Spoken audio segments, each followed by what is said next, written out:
اعوذ باللہ من الشیطان الرجیم بسم اللہ الرحمن الرحیم السلام علیکم ورحمۃ اللہ وبرکاتہ۔ غوثیہ چینل کے ناظرین کو چینل پر خوش آمدید کہتا ہوں۔ چینل کو سبسکرائب کر لیں، لائک کریں، شیئر کریں اور ویڈیو کو مکمل دیکھیں۔ آج ہم آپ کو تحصیل نوشہرہ ورکہ ضلع گوجرانوالہ کی مساجد کی زیارت کروا رہے ہیں۔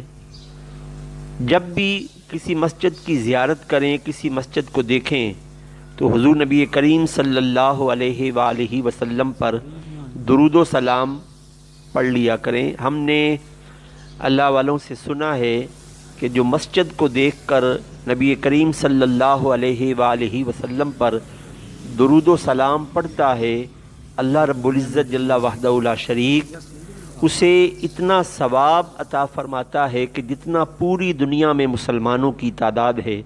صلی اللہ علی حبیبہ محمد وآلہ واصحابہ وبارک وسلم علیہ۔ اور ہمارا یقین ہے کہ ہم نے حضور نبی کریم علیہ السلام کی بارگاہ میں درود و سلام پڑھا ہے، ہمیں سلام کا جواب بھی ملا ہے اور ہمیں مسلمانوں کی تعداد کے برابر نیکیاں بھی ملی ہیں انشاءاللہ عز و جل۔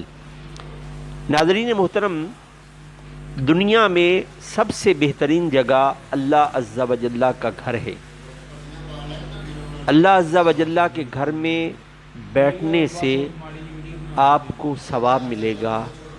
جب بھی مسجد میں داخل ہوں اعتکاف کی نیت کر کے داخل ہوا کریں، نویت سنت الاعتکاف للہ تعالی۔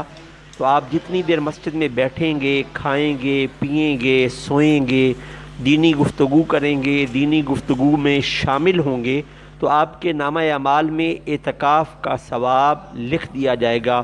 اگر اعتکاف کی نیت کے بغیر آپ مسجد میں کھائیں اور سوئیں گے تو یہ منع ہے۔ تو مسجد میں داخل ہونے سے پہلے اللہم افتح لی ابواب رحمتک کی دعا پڑھنے سے پہلے اعتکاف کی نیت ضرور کر لیا کریں، اور اعتکاف کی نیت مسجد کی حدود کے باہر کریں۔